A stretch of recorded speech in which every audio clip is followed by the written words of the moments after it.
This is Jabari Smith. Jabari for three. Nails it. Smith wants threes. Got it. Stay clutch with the iHeartRadio app. Hear every Rockets game on Sports Talk 790.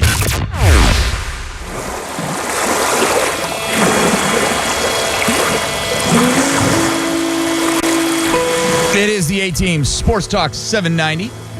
Wex, AC, Cole Thompson with you on a Thursday edition of the program, and joined, as promised, by Chandler Rome of The Athletic. So, Chandler, I don't think a lot of these moves the Astros made are surprising so much as the fact that maybe we weren't expecting all of them to be made this offseason. Is that a fair assessment of what's gone on with all of these firings, if you will?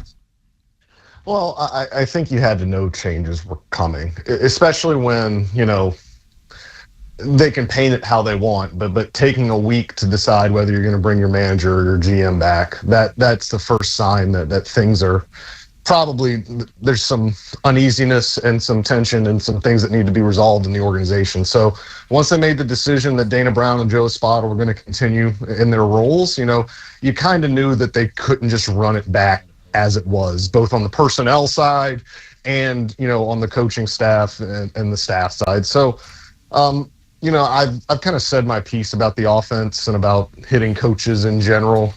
Look, they have a lot of guys on the team that swing a lot. They have a lot of guys on the team that chase outside the strike zone a lot.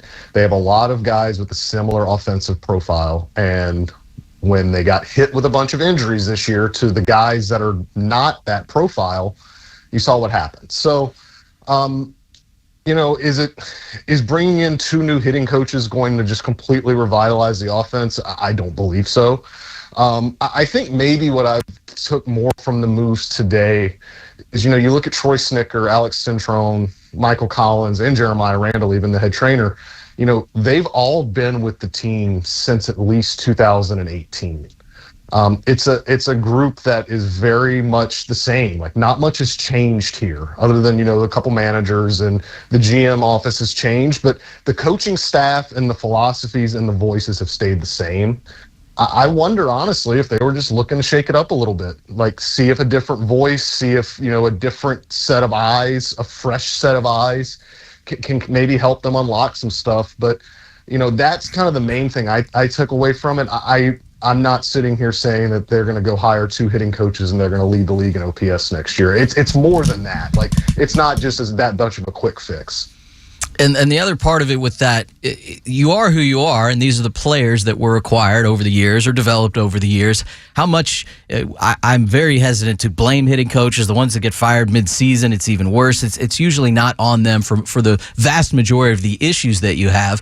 But is it more about, and I talked about this last second, it's just more about situational hitting, decisions made with the bat that even hitters who have a certain profile can adapt to two-strike hitting behind runners, making more contact, things like that? I mean, sure, they can implement all these, new philosophies and new rules and things like that of doing stuff different when you get to two strikes, doing stuff different when there's second, third, one out. But at the end of the day, like, the hitting coaches aren't going up there and like actually executing. They can say all they want. Like, my pushback this whole time has been, do you guys not think that Troy Snicker or Alex Centrone like sat Yainer Diaz down at one point like, hey, you need to stop chasing at everything outside the strike zone? Or like they've sat people down and like they know what these guys' shortcomings are. It's just it didn't get fixed. And I don't know how much of that you can put on the player. I don't know how much of that you can put on the coach. I think there's a fair serving of both that deserve blame. But yeah, I mean, I don't think it's the worst thing in the world to get some new sets of eyes in here and to get some new, just maybe some language and some lingo and some way of doing things that they just haven't been accustomed to. Because like I said, this is a group, a coaching staff group that has been together for a very, very long time. And I'm not going to sit here and say complacency set in, because I don't believe it did at all. Like, they are not a complacent group, but when you keep having the same message and when you keep preaching the same thing, sometimes it can get a little bit stale. And I'm not saying that happened in this situation, but I do think it can be beneficial to just have a different voice and to have maybe a different way of looking at things. What's the line, or what's the balance between the department that Jeremiah Randall is running, the athletic training staff, and everybody that's under his watch and his day-to-day duties and handling the injuries and then the coming back from injuries, and the actual medical staff and the doctors and those doing the imaging and making the diagnosis and things like that? Because there's more to it than just it's all. By no means is it all on Jeremiah. Oh no, it's not. It's not just all on Jeremiah Randall. This is like a holistic problem that, they've probably made some changes. They probably made some changes in the season that we don't even know about, and we probably will never know about, just in terms of like how they do different things, and maybe in terms of imaging, in terms of timelines of how they maybe their standards of care, of how they take care of certain injuries. I'm sure they've made some changes. To put it all on the athletic trainer is misguided, but I do think, again, it's the same. Jeremiah Randall's been with the team since 2015. He spent 10 years as their trainer. Like, I don't think medicine has, I'm sure medicine has evolved a little bit since then. I'm not a doctor, so I don't want to play one on the radio, but I'm sure like methods and ways of doing things have differed within those 10 years. And again, maybe a different set of eyes, a different set of, voice, a different voice would help. But this is not just a fire the trainer and everything's fixed. Like, they've, again, and just in the same way that like firing the hitting coaches is not just a fix. Like, there's more to it. Like, they've got to evaluate personnel. They've got to evaluate roster construction. They've got to evaluate processes of return to play, things like that. Maybe the strength staff. You look at the strength and conditioning, kind of what they're giving these guys to do in the off season. Like, it's a holistic thing here that's not just going to get solved by one or two names departing. Well, we're talking about all of the departures, and you mentioned the first, I guess, wave of information coming from inside the Astros organization is that there would not be a change at GM and there would not be a change at manager. Your thoughts on those positions staying where they're going to be, and also how much does the assistant GM factor into that decision and everything moving forward, and what's going to end up being a very pivotal and interesting offseason? It seems like we always say that, but this one really feels like that's going to be the case. Look, I'm here to say, for the last week and a half, there's been a lot of uncertainty in that building as to who was going to continue in what roles. There was a lot of uncertainty about Dana Brown's future, a lot of uncertainty about Joe Espada's future.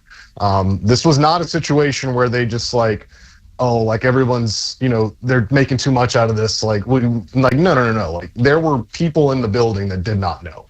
And it was up to, the one person that has authority over everything over there. And, Jim Crane decided that he wants to keep both of those guys. They both are under contract through 2026.